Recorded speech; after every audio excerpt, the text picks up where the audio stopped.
friends. Happy New Year. Welcome to our first episode of Conscious Caregiver Conversations for 2024. We are just going to wait for Samantha. There she is.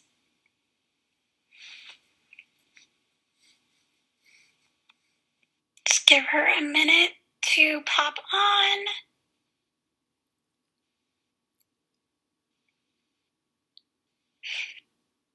Technology is so fun. There she is. I'm just having a little bit of trouble with my stand, so forgive the screen. That's quite all right. Okay. All right, we might be getting somewhere now. Okay. Good morning, beautiful. Happy New Year. Happy New Year.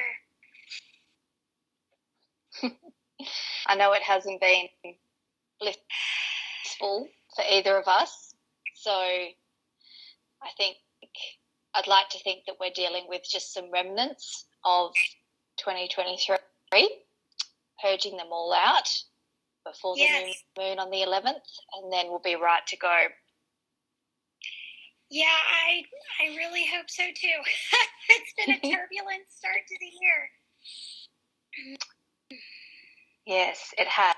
And also that, I think as our coach spoke about, our mentor, Echo Summerhill, the 1st of January is not always the new year in many different calendars. So, we've got a bit of leeway there as well, coming into 2024 as a calendar year. But yes, we have space and we have the time to really reset and purge a lot of what is not serving us either. So did you want me to share a little kind of experience that I've had over the last week, or would you like to share where you're at, or how would you like to start this, Jenna? So I think what I was kind of thinking we could start with, I definitely want you to share your experience, and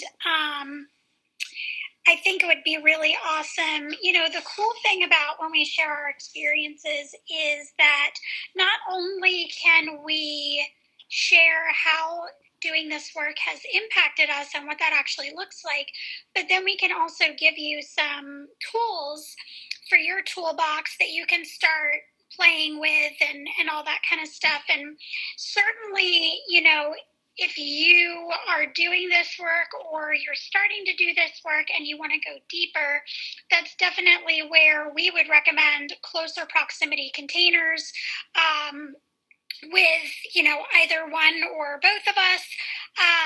But we always like to offer some tools that you can begin implementing in your life right away.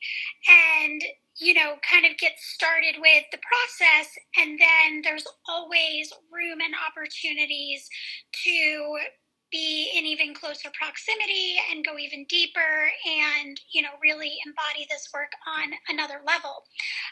But before we get started with that personal experience that Samantha is going to share,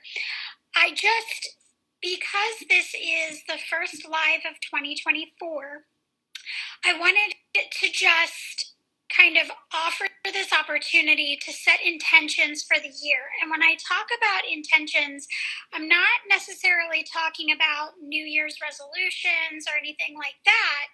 I'm more so referring to looking at the year ahead as an entire landscape before you, or as I often see it on social media, where, this is your third page of a 366 page book, or, however you want to look at it. But I think it's important, and it's something that I've actually invited my team at the hospital to do, is to set intentions for the new year. And when I say that, I don't just mean what you want to accomplish this year.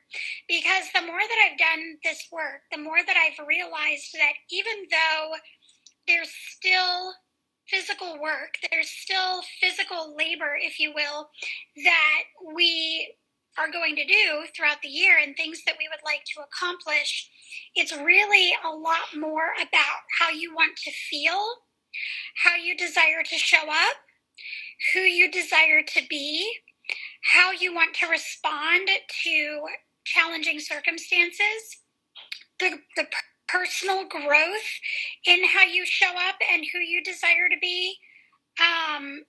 That's really more of what I'm talking about. When I did this exercise with my team, I told them, certainly I want you to think about what you desire to accomplish as an educator, what you desire to accomplish in your personal lives. But it was even more so about how do you want things to feel? How do you want your day to day to feel? How do you want things to flow? It was more along those lines even than what do you want to accomplish. And actually, it's interesting because I have had a very difficult start to the new year. These last 2 days have been like whoppers. But I'm realizing more and more that it's just more of the universe reflecting back to me what I need to detach from, let go of, stop taking so personally, stop absorbing, stop internalizing, however it is that you might look at it. The bottom line is like the world's crazy. And, even though there are definite shifts happening on this planet and we are definitely entering new timelines and new frequencies and all kinds of things, the world is crazy.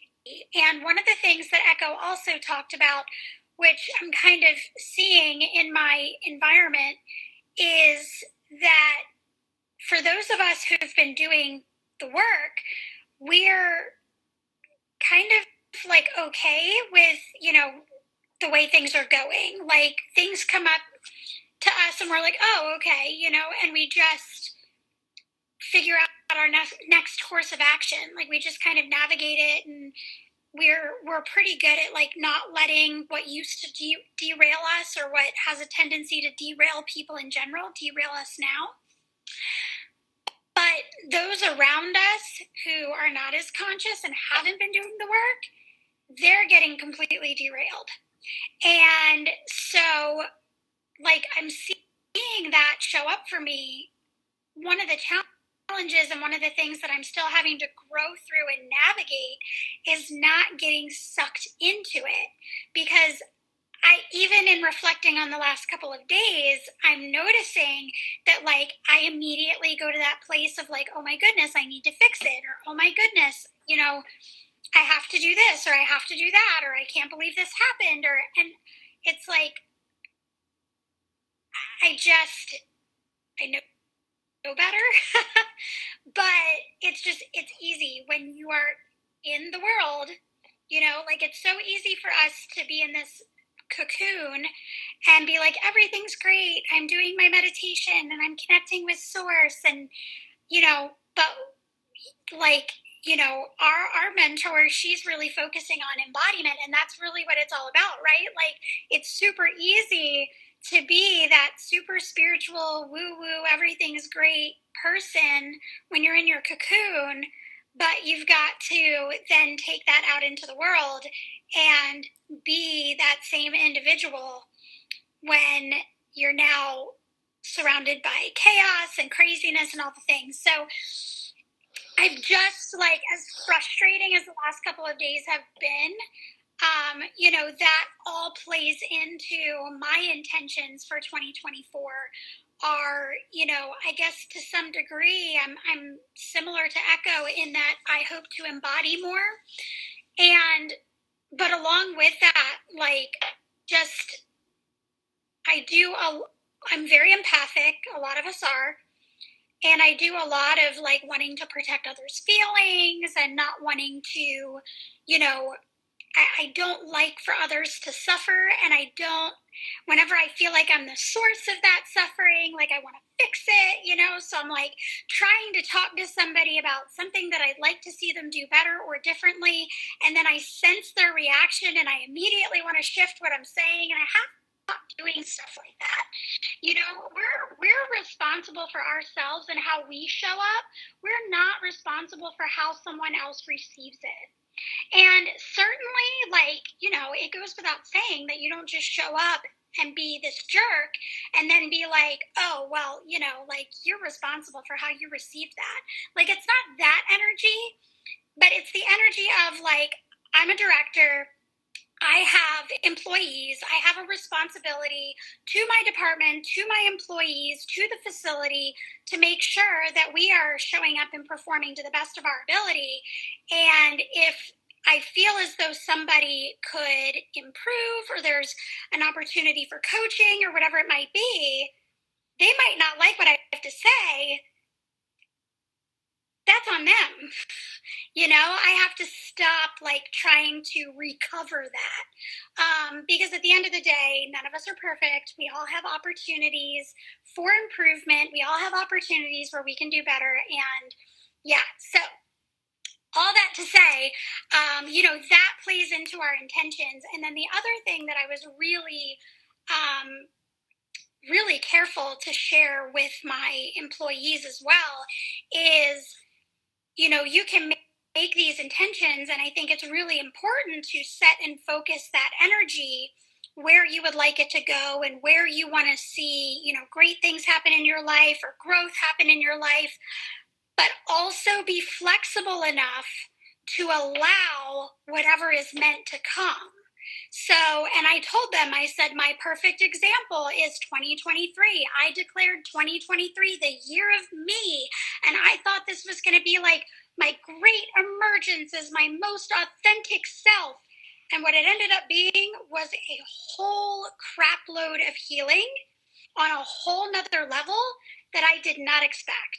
And instead of feeling like, I'm coming out, like instead of feeling like this was like, ta-da, I was in the muck like all year. So, we set these intentions, and I think it's super important. I think that, we want to have that focus. We want to have that direction for where we would like our life to go in this year. But we also have to be open and flexible enough that it may not show up in the way that we intended. And that's for a reason. That's for a purpose. Because in this like whole idea of coming out, there were so many shadow areas that I needed to address. I couldn't possibly be the person that I envisioned without healing and continuing to heal those other layers. So that is my spiel on intentions. And I think another very important thing to say about that super quickly is that it's not about fixing yourself. So one of the things that I really hate about resolutions, and one of the reasons that I think they fail, is because we look at ourselves and we say, that is something that's wrong with us. I want to lose weight because I'm fat and I'm ugly, or whatever it might be. And I know that's a little dramatic, but there are truly people out there that are like, I'm going to lose weight. I'm starting right now, January 1, because I'm 50 pounds overweight and I'm ugly and I don't like the way I look. There's nothing about you that needs fixing. There's nothing about you that needs fixing. Intentions are about, aligning more with who we are in truth, who we are as our higher selves, but there's literally nothing wrong with you. And if you go into it with this idea that there is something wrong with you that needs fixing, you're going to lose steam, because that one day that you miss the gym, or that one day that you accidentally eat, 3 peanut butter cups instead of having carrot sticks, you're going to quit, because you're going to be like, well, there I go. I'm just proving myself that I'm screwed up, self-fulfilling prophecy, and you're just going to quit. So there's nothing wrong with you. It's not about fixing yourself. It's just about getting a clear vision of where you would like to go in this year, because you're here for a purpose and you have amazing things that you've been put on this planet to do. And it's important that we just get very clear and very aligned with what that is so that we can move the needle forward. So that's my spiel about intentions. Now off to you. Well, that's beautiful, and like I just have my own little spiel to share on that, Jenna, because growing up I was always very goal orientated, and not that I did New Year's resolutions as a child, but always very like, you know, what am I going to achieve this year in regards to accolades and awards and that kind of thing, and that's always the way that I was geared. And I thought that was me, but it's actually not. So I also have softened into more the focus of different intentions, and our words are filled with powerful alchemy behind them. And so one word can mean a lot. And it's so interesting that, Jenna, you explained, you know, what your intention was last year and how that turned out. And my word for last year was acceptance. And I truly feel like I was handed so many things that I did not want to accept at all. So, yeah, I can laugh about it now, but it's so important to realize that when we focus our energy and do the healing work and even, you know, want to manifest different things and desires, that they're rarely going to show up in the way that our human mind thinks that they need to show up in.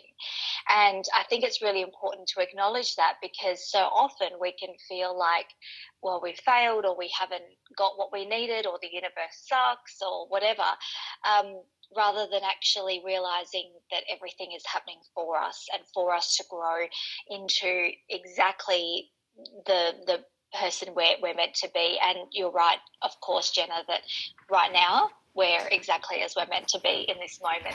Doesn't mean that that's what we're going to be like in a few weeks or months.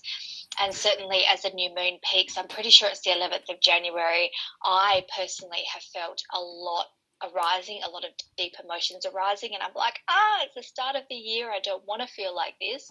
I've been incredibly fatigued, so fatigued, that I've been dealing with over the last 12 plus months now, and I didn't want to start the year like this.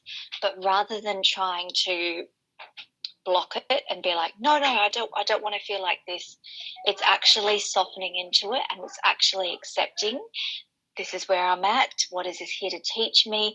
And you can only do that by slowing down as well. And that's another key component that we teach on here in the Conscious Caregiving, because we can't take this time to reflect if we're just go all the time.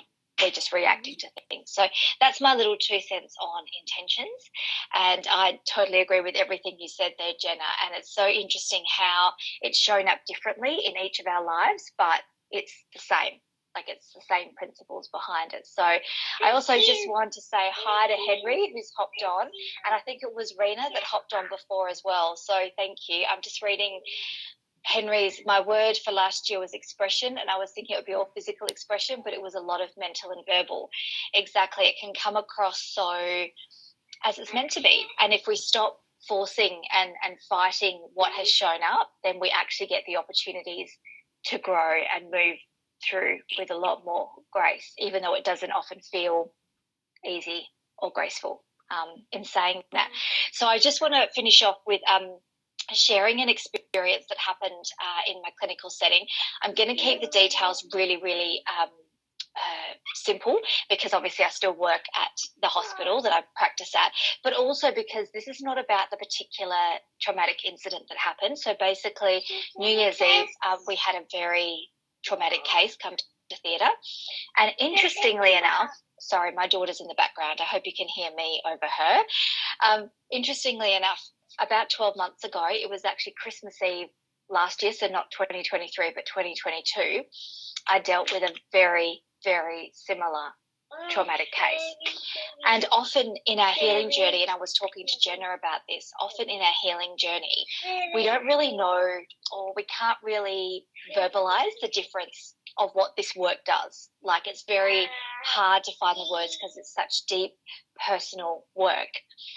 So to actually see a difference, to actually know the work you're doing is working, often the biggest indicator for me has been when I deal with something sorry, my daughter's in the background here, when I deal with something similar again, and I react or I respond actually very differently. And so it was so clear to me that the first time I dealt with this traumatic incident back over 12 months ago, I handled it as best I could in the moment. And I was really proud actually of how I did handle it and how I was able to be there for the team and debrief and all that sort of thing. But 12 months on from that, in a year of 2023 that was very challenging for almost all of us, especially all of us doing this soul work, doing this personal development work, doing this conscious caregiver work, and where my word for the year didn't appear to be actually working at all. I then was able to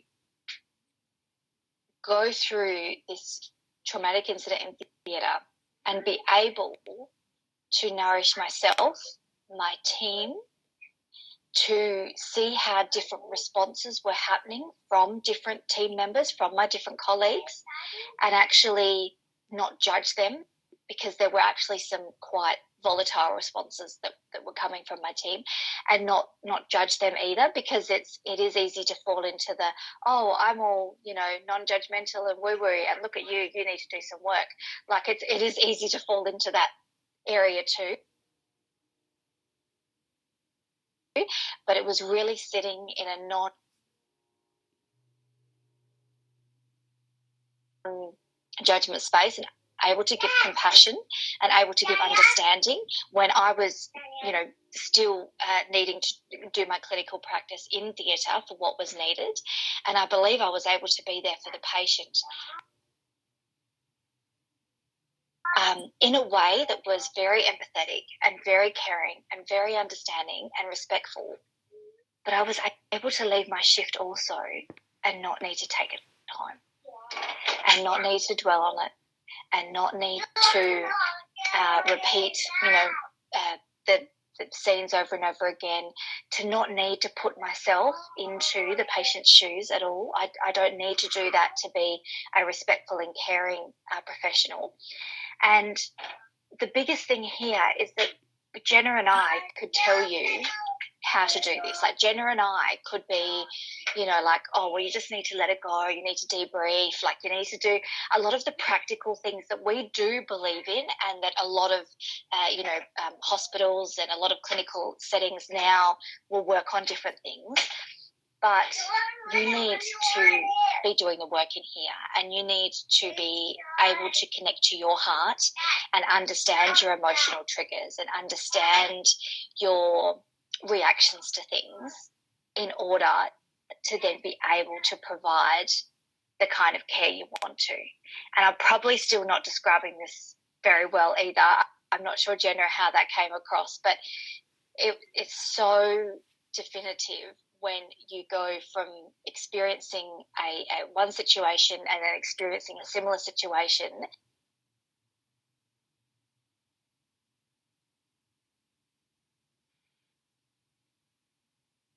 completely different. In the first way was wrong or anything, but just you can see that shift, and those shifts that you've made, those subtle shifts that have actually had such a big impact. So that's what I wanted to share, because that's a big part of why Jenna and I are preaching this conscious caregiver work, because it really makes a difference to your personal life, and it makes a difference to your professional life in so many ways that are sometimes very hard to actually verbalize as well. Yeah, definitely.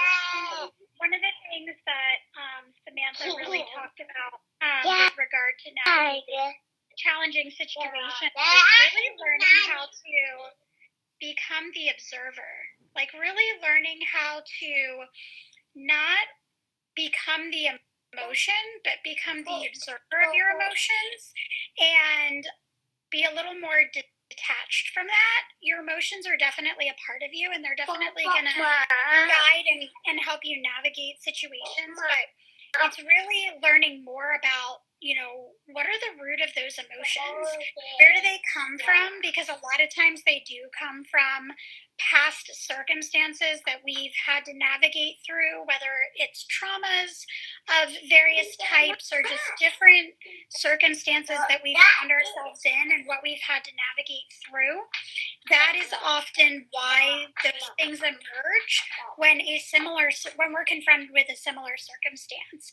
And so when you can start to see your emotions for what they are and begin to use them as tools for understanding yourself better, understanding why you do things the way you do, why you see things the way you see them, etc., you can start to use them to really learn more about yourself, learn more about certain situations, learn more about where there might be opportunities for healing without being succumbed by them.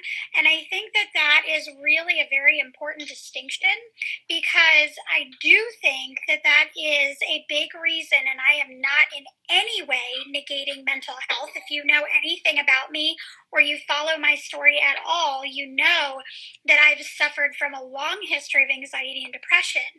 But because I have learned to become the observer of my emotions and work with that more and use that as a tool for healing, I no longer am, and I can't say ever, I cannot say ever because I've had some really, really challenging days, but I'm not as much succumbed by them. And that is when you start to find yourself going down that drain of anxiety, depression, things like that, is when you allow it to take over. And so when you have the tools and when you have the processes to be able to work through that, and I'm telling you, I know we talk about this every time that we go and do these Instagram lives, but we cannot emphasize more the importance and the power of having a mentor. Because again, I'm not going to sit here and tell you that, on Monday, when I was getting ready to go back to work, that I wasn't in a deep anxiety and depression. But because I have my spiritual community, because I have my mentor, because I have my homeopath, I have people in my life who can say, okay, Jenna, this is really great processing everything that you're talking about and moving through, and all the things that you're feeling. This is great. Just be the observer. They can be those people in my life to remind me, don't allow yourself to get sucked in. Just be the observer and notice what's coming up and what thoughts, emotions, whatever you have around certain things, etc. So, this work is not easy. It's really not. You have to be committed to it. It will free you in so many ways. But I also am a huge proponent for the fact that it should not be done in isolation. I don't know where I would be without this work, for sure. There's been a whole lot of freedom that comes from it, but you have to be committed to being in the shit and to working through that. And that's not easy. We live in a society where we would rather run from our own emotions than confront them. So, but the problem with that is that if you don't confront them and you don't navigate through them and you don't heal through them, then the patterns just keep showing back up. And then it results in patterns of behavior that often don't serve us. So many of us have these next levels that we want to get to, but we have to understand that in order to do that, we've got to reprogram and rewire some patterns that are keeping us where we're at now. We can't transcend that unless we're willing to confront that. So, it's, I never like to sit here and be like, It's really hard because a lot of people run from that and don't want to do the hard work. And hey, no judgment. Like I totally get it because it is not easy. People ask me all the time, like, then why do you do it? Because I'm here to make an impact. And the Jenna that I was 3 years ago was not going to be able to navigate the challenging situations that are required of me in order to make that impact. And that's really what it comes down to. So, that's why the alignment piece is so important. That's why connecting with source and your higher self and really knowing the truth of who you are is so important, because you really have to have a clear vision of what you're here on this planet to do. And then the level of work that's going to be required of you. You at least get a sense for it. Definitely. And yeah, we want to be real here. I think Jenna can agree with me there. That's why we talk about the hard stuff, not only the hard things that we might see in our clinical areas, but the hard stuff that comes up with personal growth, with healing, with devoting and really committing to your own journey. Because if we just sat here and said it was all sunshine and rainbows, well, that's not the truth, is it? And I think as health professionals, we actually have a lot of grit and we have a lot of resilience.